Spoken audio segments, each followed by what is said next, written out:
26 जनवरी को लॉन्च होगी भारत की पहली इंट्रानेजल कोविड वैक्सीन। सरकार को 325 रुपए में और निजी अस्पतालों को 800 रुपए में मिलेगी डोज। 74वें गणतंत्र दिवस के मौके पर मिस्र के राष्ट्रपति होंगे मुख्य अतिथि। 24 जनवरी से 3 दिवसीय भारत दौरे पर आ रहे अब्देल फतेह अल सीसी। इस बार गणतंत्र दिवस के लिए भेजे गए 850 स्पेशल इनवाइट्स। इन मेहमानों में समाज के हर वर्ग के सामान्य लोग शामिल। फुल ड्रेस परेड रिहर्सल और गणतंत्र दिवस परेड के मौके पर दिल्ली जाने वाले रास्तों में बदलाव। रविवार रात से 24 घंटे के लिए मालवाहक वाहनों का दिल्ली में प्रवेश बैन। रक्षा मंत्री ने रिपब्लिक डे कैंप पर कैडेट्स को किया एड्रेस। बोले एनसीसी पर देश को फख्र। बागेश्वर धाम के धीरेन्द्र कृष्ण शास्त्री के बचाव में उतरा संत समाज। कहा वामपंथ की आड़ में ईसाई और मुसलमान कर रहे हमला।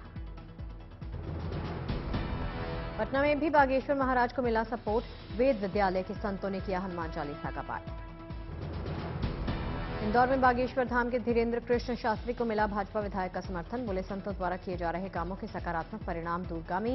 बागेश्वर धाम के ऊपर प्रश्न चिन्ह लगाना गलत।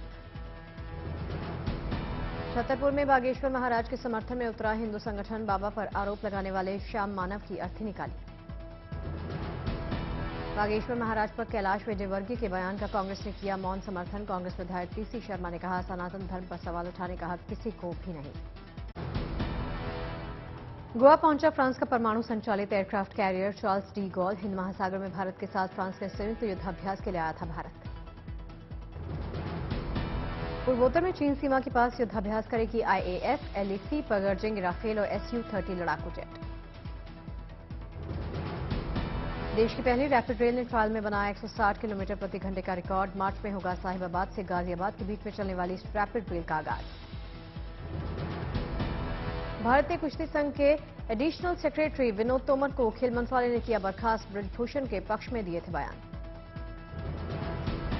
22 जनवरी को होगी भारतीय कुश्ती महासंघ की कार्यकारिणी बैठक। इस मीटिंग के बाद ब्रजभूषण सिंह रखेंगे अपनी बात को।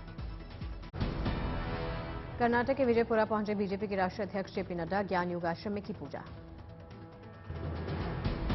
विजय संकल्प अभियान में शामिल हुए जेपी नड्डा। मोदी सरकार की गिनाई उपलब्धियां। कहा मोदी के नेतृत्व में वैश्विक स्तर पर 5वें नंबर की इकॉनमी बना भारत। हम 10वीं नंबर की इकॉनमी थे, 10वीं नंबर की इकॉनमी। और पिछले साल हमने मोदी जी के नेतृत्व में जिस ब्रिटेन ने हमको 200 साल राज किया उसको पछाड़कर हम 5वीं नंबर की अर्थव्यवस्था आज देश में बन गए। नड्डा ने बिना नाम लिए कांग्रेस पर साधा निशाना। कहा वोट में है बड़ी ताकत। सही बटन दबे तो विकास होता है, गलत बटन दबने पर हाहाकार होता है। देखो इस उंगली में बहुत ताकत है। ये सही जगह बटन दबाता है तो सही फैसले हो जाते हैं और अगर गलत जगह बटन दबाता है तो त्राहिमाम हो जाता है, त्राहिमाम हो जाता है। अगले 1 महीने में राज्य के प्रत्येक जिले से गुजरेगी संकल्प यात्रा। जनता से सुझाव लेकर रणनीति बनाएगी बीजेपी। कर्नाटक सीएम बोम्मई का बयान। जिला स्तर पर बनाया जाएगा घोषणा पत्र। कर्नाटक विधानसभा चुनाव से पहले घर घर पहुंचे अभियान में जुटी है बीजेपी। नोएडा स्टेडियम में G20 के समर्थन में मैराथन का आयोजन किया गया। सीएम योगी ने दिखाई मैराथन को हरी झंडी। लखनऊ में भी मैराथन का आयोजन किया गया। बड़ी संख्या में लोगों ने शिरकत की। जयपुर में सीएम अशोक गहलोत का नाम लिए बिना सचिन पायलट ने किया करारा पलटवार। जुबान के सही इस्तेमाल की नसीहत दी। 25 सलाखों के पीछे जो बिना हड्डी की जीभ है उसको संतुलित करना ये बहुत जरूरी है। मुंह से निकली हुई बात कभी वापस नहीं आती। जोशीमठ में तोड़फोड़ की कार्रवाई जारी। दरारें आने के बाद तोड़ी जा रही खतरे भरी इमारतें। फिर पैरोल पर जेल से बाहर आए डेरा सच्चा सौदा प्रमुख राम रहीम। 40 दिनों तक रहेंगे जेल से बाहर। राम रहीम की रिहाई पर डीसीडब्ल्यू अध्यक्ष स्वाति मालीवाल ने किया ट्वीट। बेशर्मी की सारी हदें पार हो गई। जम्मू कश्मीर में फिर से आतंकी हमला। घाटी के नरवाल में 2 आतंकी धमाके। नरवाल इलाके में हुए 2 आतंकी धमाकों में कई लोग जख्मी हुए। मौके पर पहुंचा डॉग स्क्वाड। आईईडी ब्लास्ट की आशंका। नरवाल में हुए आतंकी धमाकों से जमीन में हुए बड़े बड़े गड्ढे, नाला खोदे जाने जैसा दिखा मंजर। नरवाल इलाके में हुए आतंकी धमाकों में कुछ वाहनों को भी पहुंचा नुकसान, गड्ढे में समाई कुछ गाड़ियां। धमाके के बाद नरवाल में पहुंचे मौके पर सुरक्षा दस्ते, इलाके की घेराबंदी कर सर्च अभियान जारी। जमशेदपुर में झारखंड वासी एकता मंच ने किया मशहूर टूसू मेले का आयोजन। झारखंड वासी परंपरा से सुसज्जित नृत्य और गान रहा मेले का आकर्षण। क्रिकेटर उमेश यादव के साथ 44 लाख रुपए की धोखाधड़ी, पूर्व मैनेजर के खिलाफ नागपुर में मामला दर्ज हुआ। अखंड सनातन को एकजुट करने के लिए सहारनपुर पहुंची भिक्षा यात्रा, लगातार 59 दिन से चली आ रही ये यात्रा। अकोला में अवैध झुग्गियों पर जेसीबी चलाने पर महिलाओं का विरोध, कोई हाथ में हथौड़ा तो कोई पत्थर लेकर जेसीबी पर चढ़ी महिलाएं। कोलकाता में आईएसएफ कार्यकर्ताओं पर पुलिस ने भांजी लाठियां, सड़क पर टीएमसी कार्यकर्ताओं के खिलाफ जाम लगाकर कर रहे थे विरोध।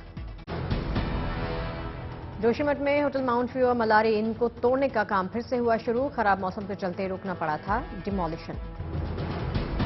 जोशीमठ में भू धंसाव की आपदा के बीच में आर्थिक व्यवस्था पर पड़ रहा प्रभाव, किराएदारों का तेजी से पलायन जारी। पीलीभीत में बुजुर्ग की शिकायत पर डीएम ने तुरंत की कार्रवाई, संविधान दिवस के मौके पर अवैध निर्माण पर चलाया गया बुलडोजर।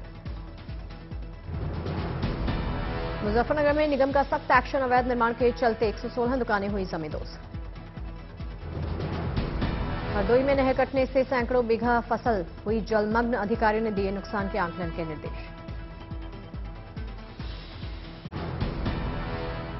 सीहोर में सीएम शिवराज सिंह चौहान ने किया स्मार्ट क्लास का उद्घाटन, तकनीक को शिक्षा के क्षेत्र में बताया वरदान।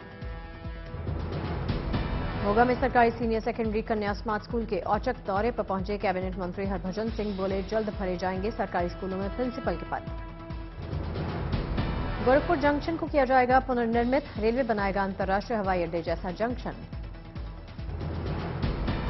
जयपुर लिटरेचर फेस्टिवल का शानदार आयोजन हुआ, फेस्टिवल के तीसरे दिन शशि थरूर ने किया इसमें शिरकत, किताबों के महत्व पर चर्चा की।